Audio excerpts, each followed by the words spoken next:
Alright, so this is the calorimeter setup. We're looking at part A. So Jim, would you please show the calorimeter to the students here? Alright, so this is two parts. We have the cup here and the lid. And the lid has two holes in it. You can see that. Would you put it down here a little bit closer to the camera? Okay, and show the holes. There we go. Now what goes in the holes there is going to be a thermometer and a stirring rod. Could you show the thermometer and the stirring rod, please? There's the stirring rod and here is the thermometer. Okay. Now over here at the present time what we're doing is we're boiling water. So let's go take a look at the setup we have over here. You'll notice what we have is a clamp here set up above a water that is currently ready to boil here. And while that's heating up, we're going to go ahead and weigh some stuff. We're going to weigh the metal and we're also going to weigh some water in the calorimeter. Alright, so Jim's got a metal sample. Could you show the metal sample, please? There we go. It's in a container like that. We're going to need at least 20 grams of that. It doesn't really matter how much you use. As long as you use more than 20 grams, I think you should be good to go. So Jim, go ahead and put the beaker on the balance. Now that balance has already been zeroed, and now he's going to tare it. Now by tearing it, he's zeroing the balance with the mass of the beaker. Now he's going to take the beaker off the balance here because that's a good technique. He's going to add the metal. He's not going to add. He's not going to. Approximately 4 or 5 pieces for now. Yeah, 4 or 5 pieces. Just to get an idea what the mass actually is. Okay, what have we got? Yeah, about 20 grams. Okay, good. That's excellent. Alright, so we've got 20 grams of metal there. Now he's going to mark down the exact mass of that metal because that's going to be very important. Right. And that's going to go into the lab manual. Alright, so let's do the water now.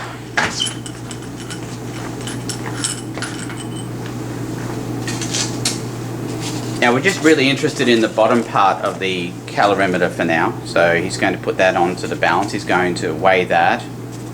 He just zeroed it and he's going to put it on here and he's going to tare it. Alright, now he's going to add about 40 to 50 mils of water. It doesn't really matter exactly how much. We've just put around about 45 mils of water into that graduated cylinder.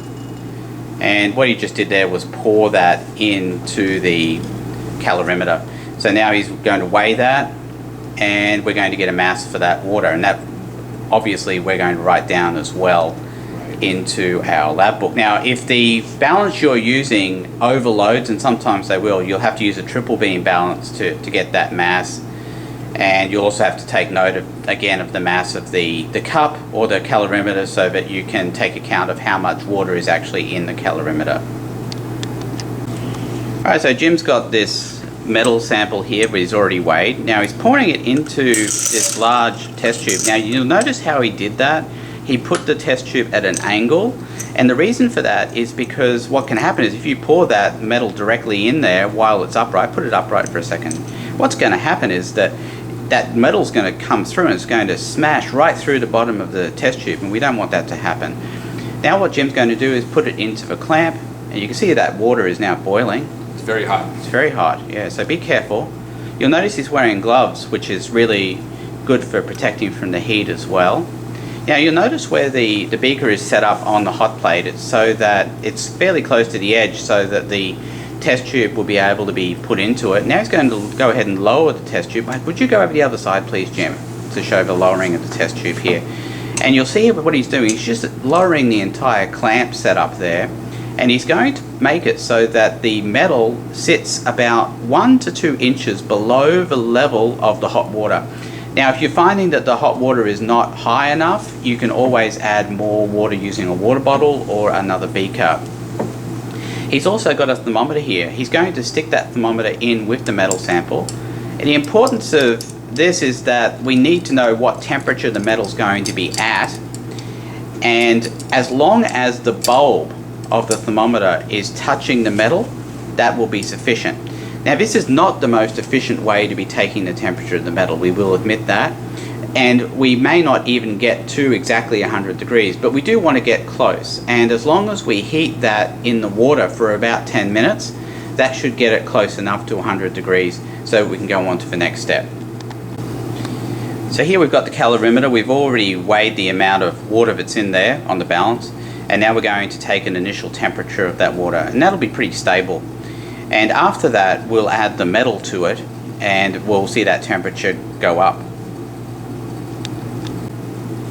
So we've had this boiling for around 10 minutes, and the metal is pretty close to 100.0 degrees Celsius. So what's going to happen now is Jim's going to take this off. He's going to take out the thermometer. We've got a piece of paper towel there, and he's going to wipe that off. Now the idea is he's going to take off that entire clamp assembly with the metal in the test tube. And you'll notice here he's doing that so that we don't have to touch the test tube. Remember, the test tube is going to be pretty hot at this point. It's been sitting in boiling water for 10 minutes. And now what we're going to do is, quite quickly, we're going to pour that into this calorimeter here. Now remember that the calorimeter has water. Would you go over there please, Jim? That's right, and just pour that in. Now you'll notice I've put the calorimeter on an angle here so we don't splash out any of the water. Now don't forget about the stirring rod. Yes. And the thermometer is going to go in there as well. So he's just putting the stirring rod, and the thermometer goes in there too. Try and do this as quickly as you possibly can. And the stirrer there, you'll notice what Jim's doing is he's moving that stirrer up and down. Could you move your arm a little bit so we can see? There we go, that's better. And you can see what he's doing is he's stirring that. You'll notice that we have the second part of the calorimeter on top. We've got the thermometer there, and the thermometer is going to measure the temperature. And once that temperature becomes stabilized, that's what we're interested in. So what we're seeing here is this temperature difference between the metal when it was in the boiling water and then the metal once it gets added to the calorimeter. And we're going to wait for that temperature to stabilize. So by stabilize, what I mean is that what's going to happen is the temperature of the water is going to increase, and then it's going to hit a peak, and then it's going to come back down. So that's the peak. The peak is what you're interested in.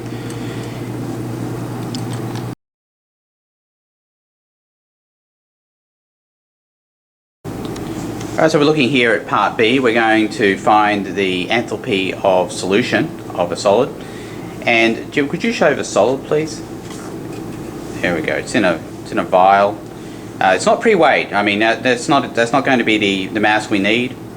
So could you put a little bit more into the camera, please, Jim? A little bit. There we go. Yeah. So it's not pre-weighed.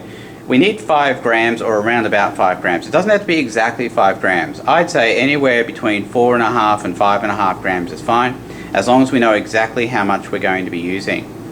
So Jim, we're going to use a weighing boat here. There it is, there's a weighing boat. And we're going to use proper technique here to weigh out this solid so that we don't damage the balance. So go ahead, Jim, and tear the weighing boat, please. So he's going to zero the weighing boat. There we go. Now he's going to start adding the solid, but he's not going to add the solid while the weighing boat is on the balance. He's going to take it off the balance because that's good technique, and he's going to start adding solid. Now I know what you're going to say. You're going to say, well, how do we know how much we're adding if we're not on the balance? Well, the problem is that if we're on the balance, there's too much of a danger that we're going to spill the solid and it's going to get onto the balance pan and then get under the balance pan and damage the balance.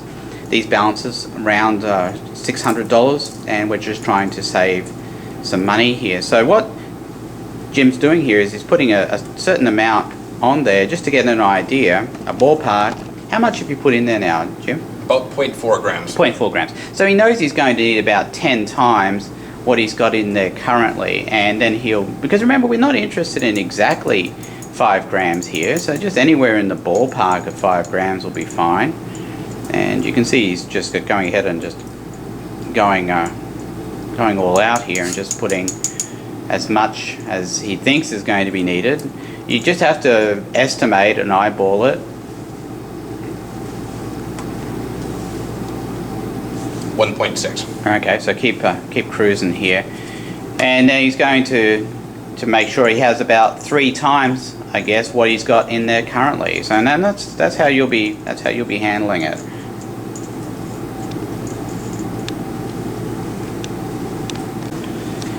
So Jim's added about 5 grams, so he's got the mass there, and he's going to take that mass, he's going to write it down in the lab manual. So we've got the calorimeter here that we're going to use, and we've got about 40 to 50 mils of water. I think we've just put around 45 in there. So Jim's going to go ahead and weigh that, and what he's going to do is he's going to zero the balance first. He's going to put the dry calorimeter on there, and now he's going to zero it again.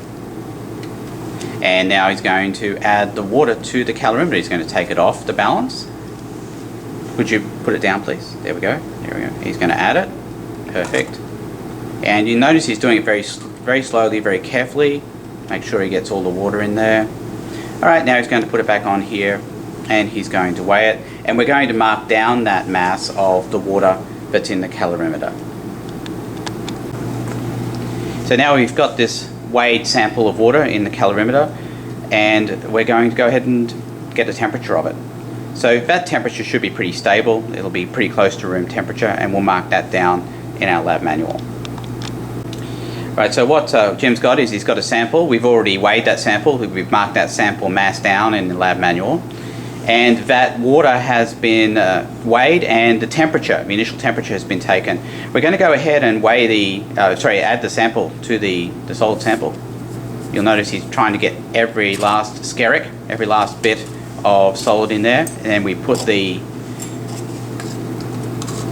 lid on along with the stirrer. You can see that's what he's done there. He's put the stirrer in.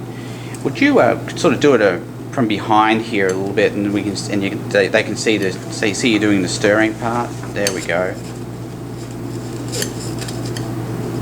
Okay, so making sure that we've sealed that up, and can you move your there we go. There we go.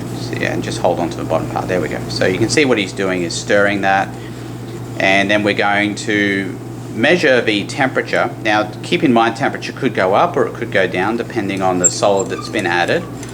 In any case, we're looking for it to reach a certain peak or a certain valley. So if the temperature goes up, what's going to happen is the temperature is going to reach a certain value and then it's going to come back down. Or if the temperature goes down, it's going to go down to a certain value and then it's going to come back up. In any case, you want to write down either the peak, where it gets to at the top, or the valley, where it gets to at the bottom, and that's what will go into your lab manual. And be very careful with the thermometer. Make sure, because you can't really see the water level, make sure it is actually sitting in the water and you are measuring the temperature of the water.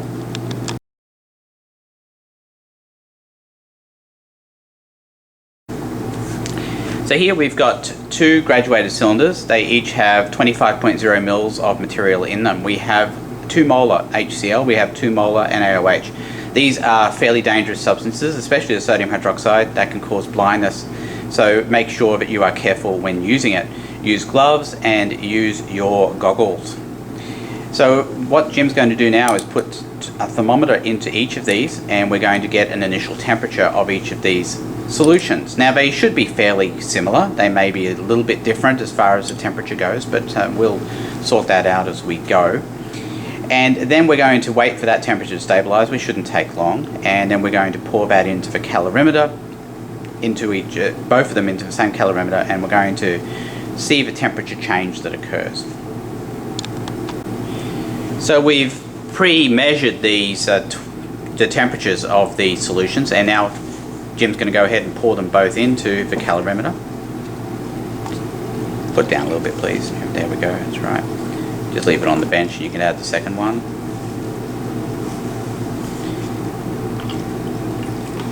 Alright, so fairly quickly now he's going to do the same arrangement. He's going to have the stirrer in there as well. There we go, he's putting that in. And then he's going to put the thermometer in through the top.